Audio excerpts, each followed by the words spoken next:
Hello. I hope you're ready to read today, because I would like to read to you. And what I'd like to read to you about today is spring. It is a warm and sunny day in May, so everything I read today will have to do with spring in some way. The first selection I want to read is about spring because it is called In Just Spring. This contains poetry from E. Cummings with paintings by Heidi Goennel. Now, E. Cummings, if you've never read any of his poetry before, you'll notice right away that E. Cummings doesn't always use capitalization, doesn't always use punctuation, doesn't always use real words either. But I do enjoy this. I love the images he describes, and I love the way that they are painted by the artist. So, In Just Spring. In just spring, when the world is mud-luscious, the little lame balloon man whistles far and wee.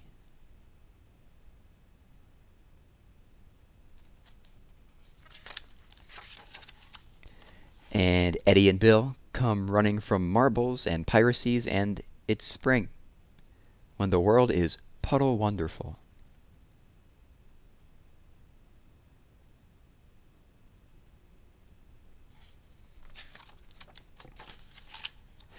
The queer old balloon man whistles far and wee, and Betty and Isabel come dancing from hopscotch and jump rope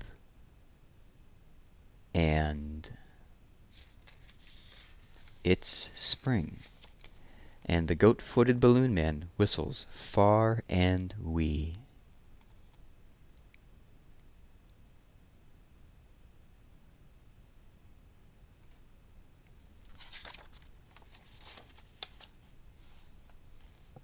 Hist, whist, little ghost things tiptoe, twinkle-toe.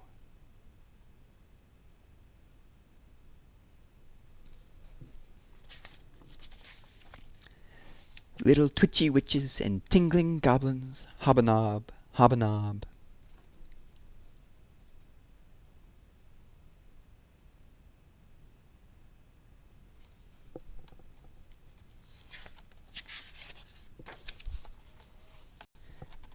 Little hoppy-happy toad in tweeds, tweeds, little itchy mousies.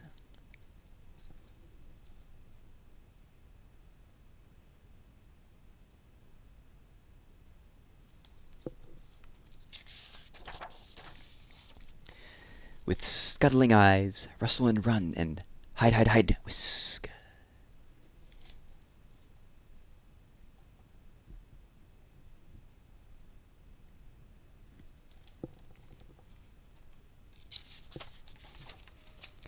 Whisk. Look out for the old woman with the wart on her nose. What she'll do to yer, nobody knows.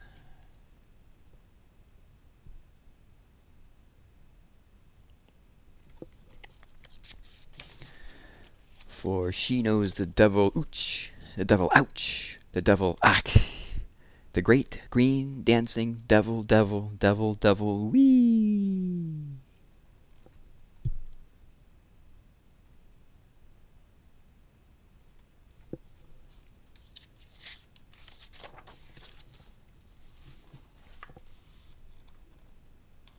Tumbling hair, picker of buttercups, violets,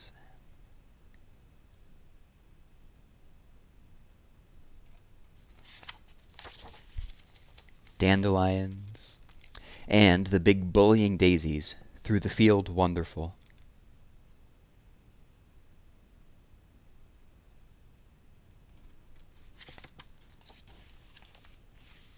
With eyes a little sorry, another comes, also picking flowers.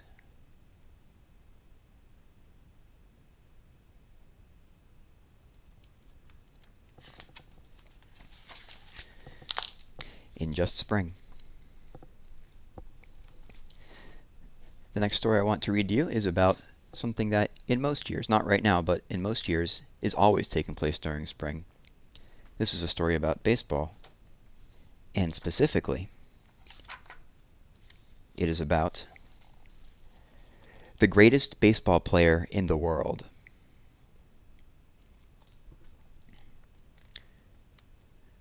Morning came to Johnny's hospital room with a sunbeam and a white uniformed nurse. The sunbeam danced mischievously through the half-open curtains, and the nurse bustled around Johnny's hospital bed. First she swished open the curtains. A flood of light brightened the room. She filled a little pitcher by Johnny's bed with cold water. She patted, poked, and tucked Johnny's bed into order. Then she said, "Is there anything I can get for you?" Johnny's eyes flickered open, and he answered weakly, "My scrapbook, please." When the nurse handed Johnny the battered, bulging scrapbook, the boy's whole face changed. His eyes opened up wide. His thin little hands eagerly opened the scrapbook. There, on the first page, was a picture of Johnny's hero, Babe Ruth. Babe looked big and powerful in the picture. He was swinging a baseball bat, and there was a grin on his face. It seemed to Johnny that Babe Ruth was grinning right out of the picture at him. "He's the greatest baseball player in the world," Johnny said to the nurse. "Whenever Babe's at bat, a pitcher doesn't have a chance. Babe can bat a fastball right out of any baseball park." The nurse smiled as Johnny showed her the rest of his scrapbook. It was filled with stories about Babe Ruth hitting home runs and winning ball games. There were other pictures in the scrapbook, too. Pictures of Babe Ruth batting, pitching, sliding into home plate, catching fly balls out in right field, and waving to his fans. After the nurse left, Johnny continued to leaf through the book. But soon he grew tired and dozed off into the dream world of baseball and Babe Ruth. When Johnny woke up, he could hear voices that came from the corridor outside his room.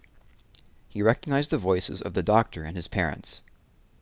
The doctor was saying, "The boy doesn't seem to want to get well. We've done everything possible for him, but he is getting weaker every day. We don't know how much longer he will last." Johnny's father said, "He hardly even looks up when his mother and I walk into the room. The only time he seems to have any interest in life is when he's looking at his scrapbook." Then another man's voice spoke up. It didn't belong to the doctor or to Johnny's father. The voice said, "Well, I'm glad you called to tell me about Johnny. We'll see what we can do to cheer the little fellow up." And the tall stranger that belonged to the voice strode into Johnny's room. "Hiya, kid," the stranger said.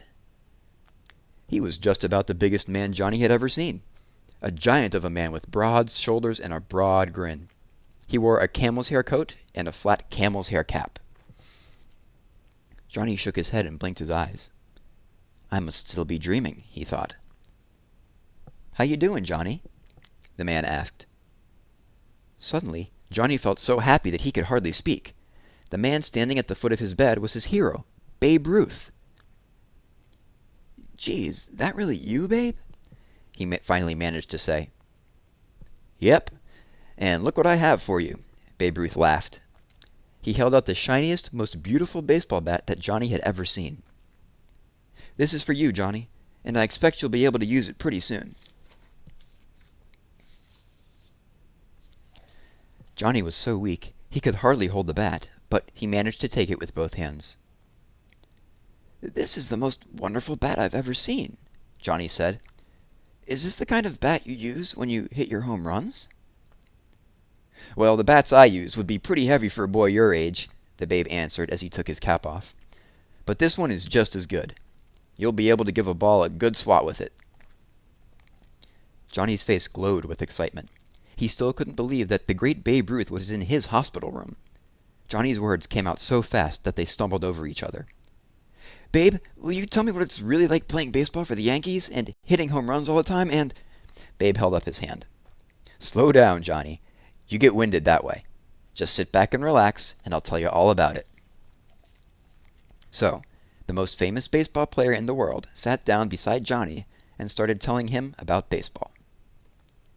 Babe told him about each of the New York Yankee ballplayers, about the noise and excitement of a World Series game, and about the fans that packed the stadium. "Do many kids my age go to see you play?" Johnny asked. "They sure do, son," replied Babe.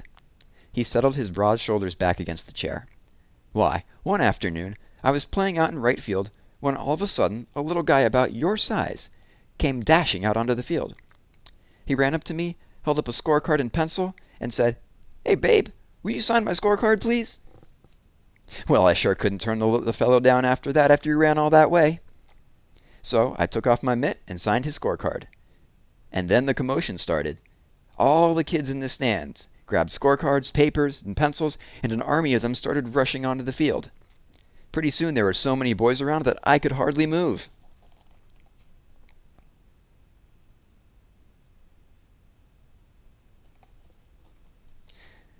There were so many of them that they almost crowded the ball teams off the field. So we had to stop the game right there. Nope, I've never been able to refuse a kid something that would make him happy, Babe said. Gee, Johnny said, would you sign your autograph for me too? Sure enough, Johnny, Babe said. He reached in his coat pocket and pulled out a brand new baseball. Then he took a pen and scrawled across the white baseball, "Good luck, Johnny, Babe Ruth." Now, there's something else I want to talk to you about, Babe said seriously. Johnny listened eagerly. Johnny, I want you to do everything the doctor tells you to do. He's trying to make you well again, but he can't do it all alone. You have to help him by wanting to get well, and by trying your best to get well. I promise I will, nodded Johnny.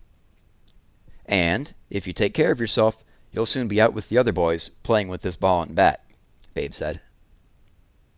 Sure, Babe. I'll try to get better, Johnny promised. Right then, he wanted more than anything else to grow to be a big, powerful ball player like Babe Ruth. Well, I have a ball game to play this afternoon, the Babe said. So I have to be leaving now. Is there anything that I can do for you, Johnny?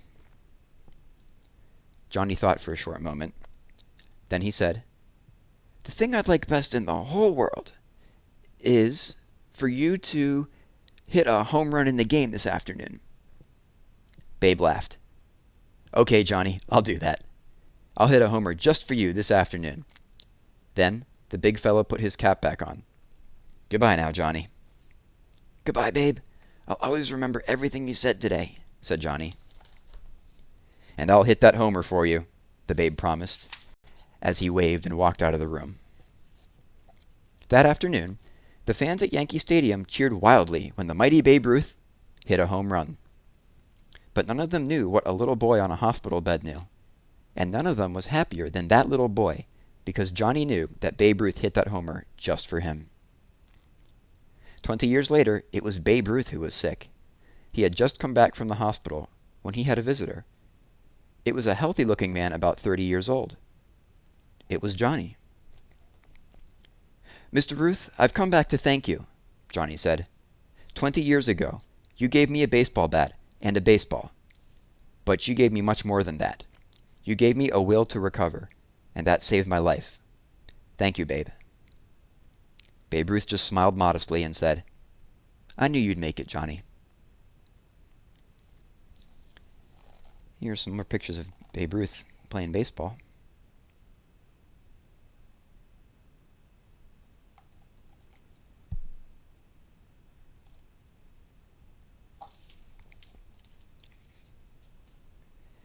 This is a picture of the Hall of Fame. He was one of the first players to get elected to the Hall of Fame. And actually, let me read a little more about him for you. Babe Ruth, baseball's most famous player, was a big man with a big heart. And he was big on the baseball field, too. The Babe broke most existing baseball records. And then he broke the records that he himself had made. During the years he was playing, he had more home runs, more runs batted in, and more long hits than any other player. In fact, he did more of almost anything a baseball player can do. During his lifetime, he captured or shared 61 baseball records, and most of them have never been broken. But Babe Ruth captured more than records. He captured the hearts and imaginations of millions of American boys like Johnny. So, that ends our little spring edition. We read about spring, we read about baseball, and I hope you enjoyed it. Thanks for listening.